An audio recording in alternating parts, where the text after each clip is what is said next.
Bem-vindos a mais um estudo do Miudinho. Hoje analisaremos o versículo 6 do capítulo 12 de Mateus.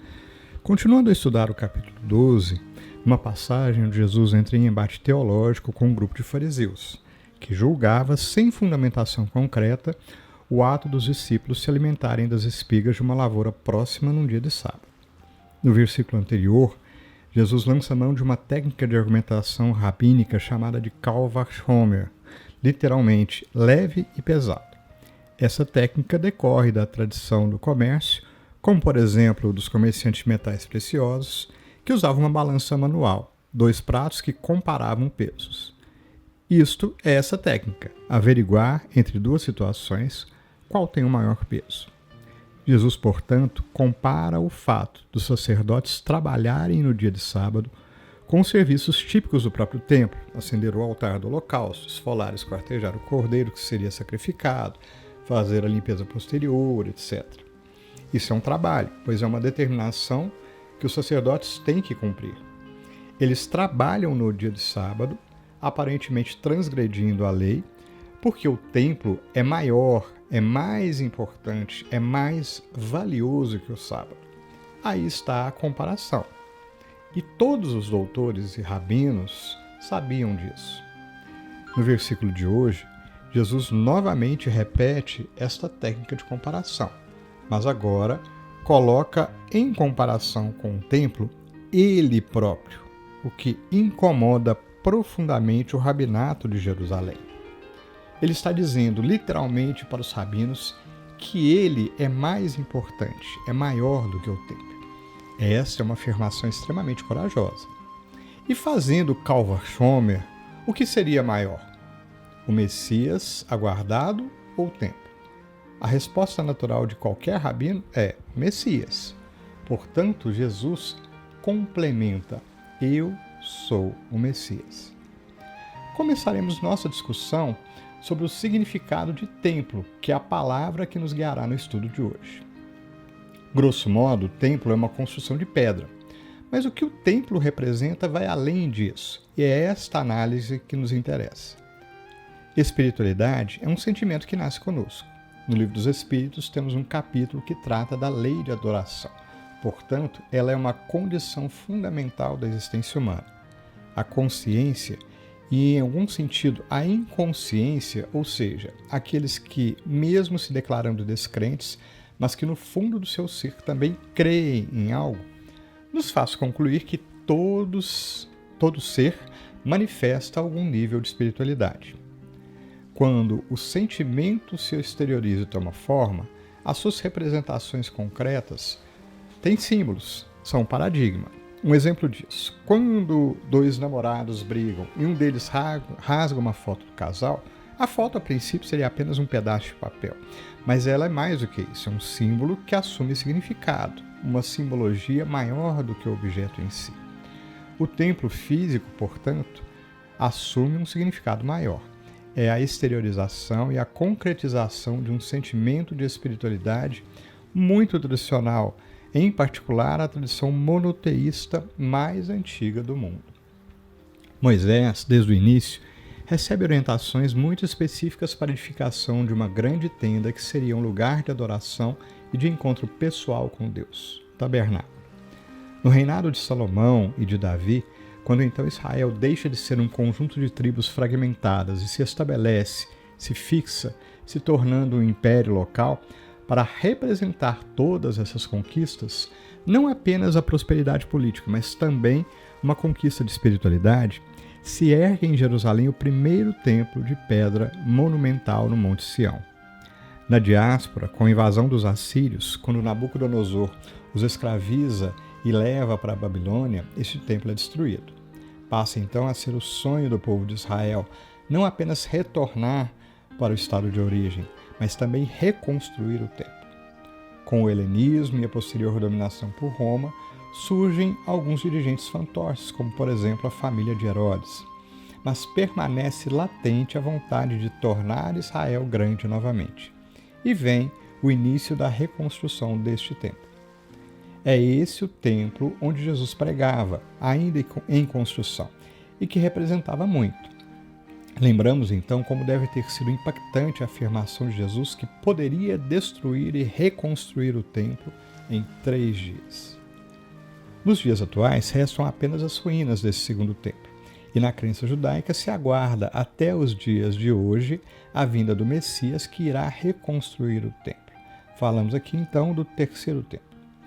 Nessa espera, a tradição islâmica construiu sobre o templo, sobre as ruínas do templo, a mais importante mesquita, no lugar onde possivelmente Maomé ascendeu aos céus, bem em cima de onde ficava o segundo templo, e onde deveria ser construído o terceiro. Esse é um dos motivos para os conflitos entre judeus e muçulmanos em Jerusalém atualmente.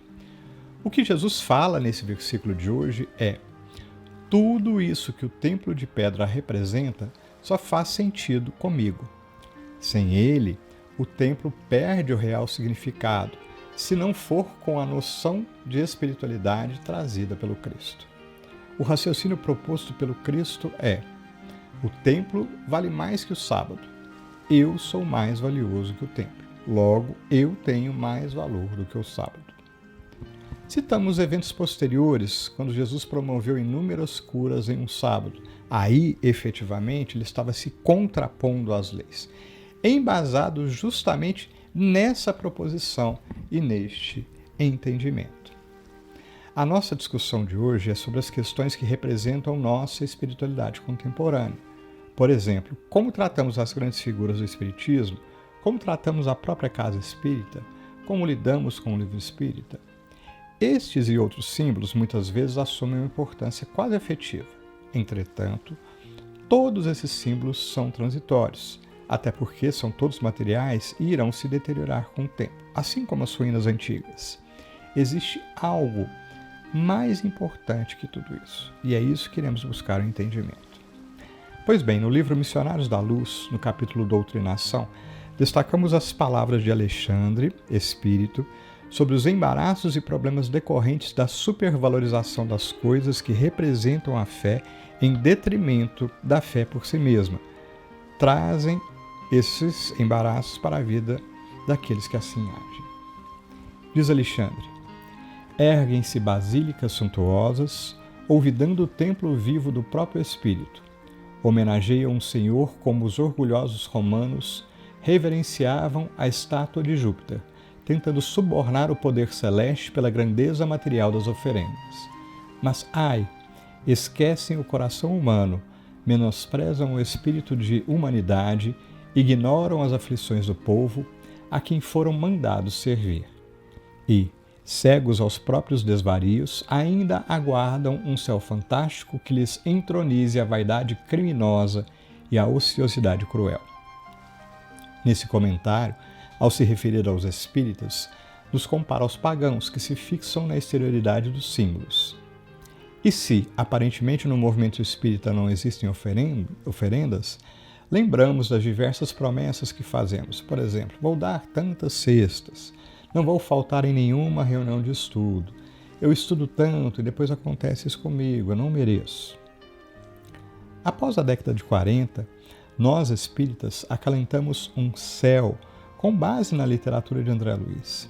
Certamente iremos para a colônia espiritual, que virou o sinônimo de nosso céu, um céu fantástico que lhes entronize a vaidade criminosa e a ociosidade cruel.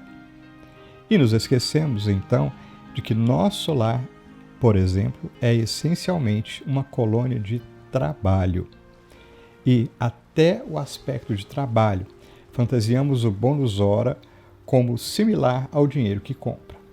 Mesmo na discussão sobre isso, Lísias ressalta que vai muito além do aspecto quantitativo, referindo efetivamente ao trabalho com amor e dedicação, sendo expressão de mérito.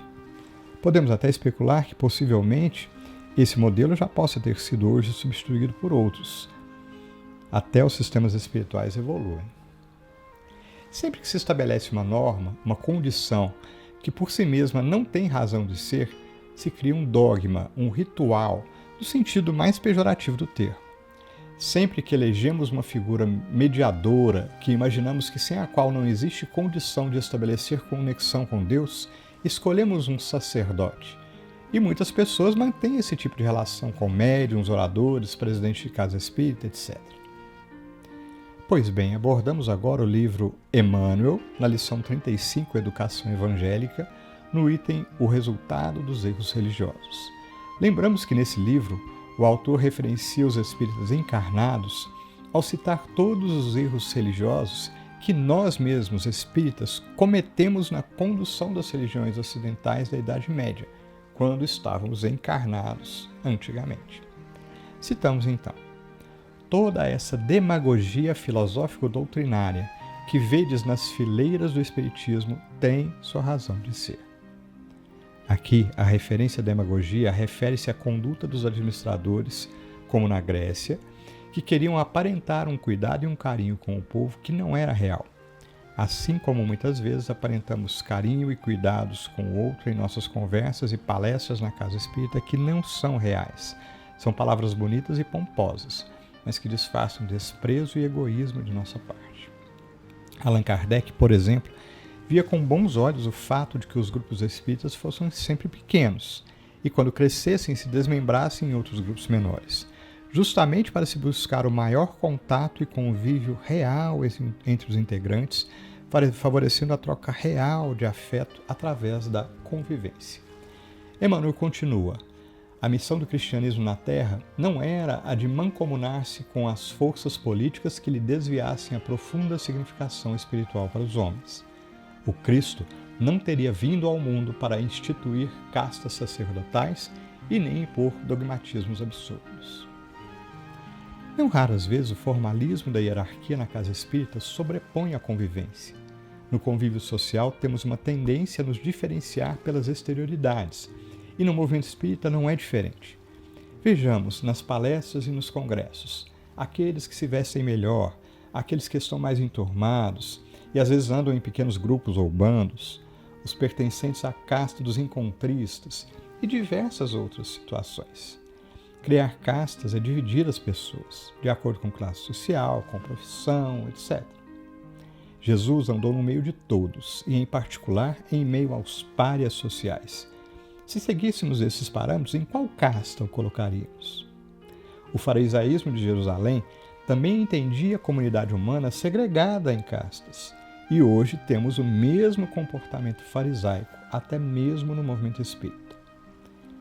Vejamos agora no livro Boa Nova, no capítulo Joana de Cusa, e destacamos alguns trechos do diálogo de Jesus com Joana. Diz assim: todos os templos da terra são de pedra. Eu venho em nome de Deus abrir o templo da fé viva no coração dos homens. Entre o sincero discípulo do Evangelho e os erros milenários do mundo, começa a travar-se o combate sem sangue da redenção espiritual. Provavelmente os espíritas de hoje, reencarnados, são os católicos de visão míope de ontem. Devemos tomar cuidado para não repetir erros, pois estamos em condição em que não podemos mais alegar ignorância ou dificuldade de entendimento. Todo o conhecimento de ontem está claramente esmiuçado e digerido para nós espíritas. O Brasil é a pátria do Evangelho justamente porque se configura um pavilhão de doentes graves do ponto de vista espiritual. Além disso, é um grande presídio. E como Jesus ama os que mais erram, por isso cá estamos nós, mais próximos do Cristo. Busquemos agora, ainda no livro Boa Nova, no capítulo Jesus na Samaria, o diálogo de Jesus com uma samaritana, que por sinal era uma pagã. Diz assim: em verdade, afirmo-te que virá um tempo em que não se adorará a Deus nem neste monte, nem no templo suntuoso de Jerusalém, porque o Pai é Espírito e só em Espírito deve ser adorado. Mesmo Allan Kardec comentou que no futuro o próprio Espiritismo concorreria para se tornar uma consciência de espiritualidade, de retorno à vida corpórea, comunicabilidade entre os espíritos, etc., nos permitindo inclusive manter vínculos de afetividade saudável e de ternura com determinado templo ou determinado grupo. Na Revista Espírita podemos encontrar, por exemplo, mensagens de um espírito que se declarava e que continuava judeu, por exemplo. E muitas vezes No movimento espírita existe o entendimento de que o espiritismo é a única e melhor religião que deverá se sobrepor às demais religiões. Para muitos, o diálogo interreligioso, o ecumenismo, é pregar o espiritismo às outras religiões que deverão naturalmente se converter, se transformarem em espíritos no futuro. Quando, na verdade, ecumenismo é que todos, reforçando os pontos em comum, a mensagem amorosa do Cristo. O Cristo é o maior templo. No livro Vinha de Luz, na lição Igreja Livre, Emmanuel comenta a carta de Paulo aos Gálatas, que diz assim: mas a Jerusalém, que é de cima, é livre, a qual é mãe de todos nós. Paulo, Gálatas, capítulo 4, versículo 26. A referência a Jerusalém de cima, referenciada por Paulo, é similar à referência de Calderaro à casa mental. Refere-se à região da intimidade mais elevada, das aspirações superiores. É aí que o templo íntimo é constituído. Continua. A palavra de apóstolo aos gentios recorda-nos a igreja liberta do Cristo, não na esfera estreita dos homens, mas no ilimitado pensamento divino. Nesse lugar, a compreensão se alarga e são muitas as possibilidades se houver amor, compreensão e misericórdia. Não existem dogmas no sentido pejorativo. Os franciscanos, ao iniciar o estabelecimento de sua ordem, se voltaram para Francisco de Assis, que já estava em avançada idade, questionando sobre que regras estabelecer. E este, Francisco de Assis, assim que as regras foram estabelecidas, desvinculou-se da ordem. Quando se criam padrões e normas, ou seja, uma estrutura eclesiástica que se sobrepõe à prática da fraternidade, se perde a essência. Prossegue Emmanuel. O espírito orgulhoso e sectário, há tanto tempo dominante nas atividades da fé, encontra na afirmativa de Paulo de Tarso um antídoto para suas venenosas preocupações. Ou seja, a preocupação excessiva com a forma age qual veneno que aos poucos se espalha, matando iniciativas e intoxicando intenções. E finaliza Emmanuel. Benfeitores e servos excomungados dos caminhos humanos, se tendes uma consciência sem mácula, não vos magoe a pedrada dos homens que se distanciam uns dos outros pelo separatismo infeliz. Há uma igreja augusta e livre na vida espiritual, que é a acolhedora mãe de todos nós. A exclusão, similar à excomunhão, também acontece no movimento espírita. Fulano está obsidiado, ouvimos inúmeras vezes. E em muitas vezes, similar à referência de Emmanuel, somos excluídos não por nossos desequilíbrios, mas por simples vaidade. E se a nossa consciência estiver em paz, não devemos nos preocupar com essa situação. E finalizando, buscamos a referência do livro Mãos Marcadas, na lição Tua Religião. Antes de sermos espíritas, católicos, protestantes, somos espíritos. Por isso devemos estar prontos para que, se reencarnarmos, por exemplo, em outra religião, levemos aqueles valores conquistados em espírita para aquela religião. Emmanuel nos diz: em muitas ocasiões, perguntas se ela é realmente a melhor, a tua religião. Não precisas, porém, de largar comparações. Faze o exame da própria fé.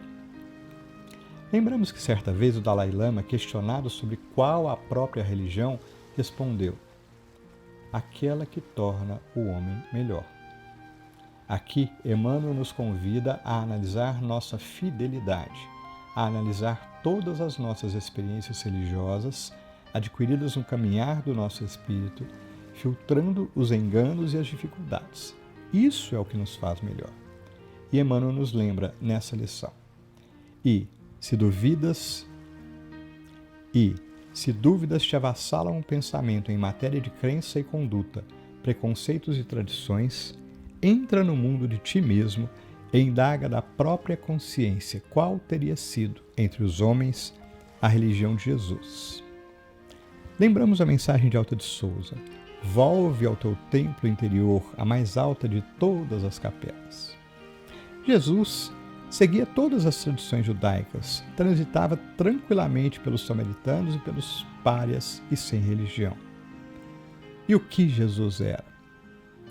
Jesus era o Messias prometido, o governador espiritual do orbe, nosso guia e modelo, nosso paradigma de amor, de verdade e de fé. Muito obrigado a todos. Até o próximo estudo.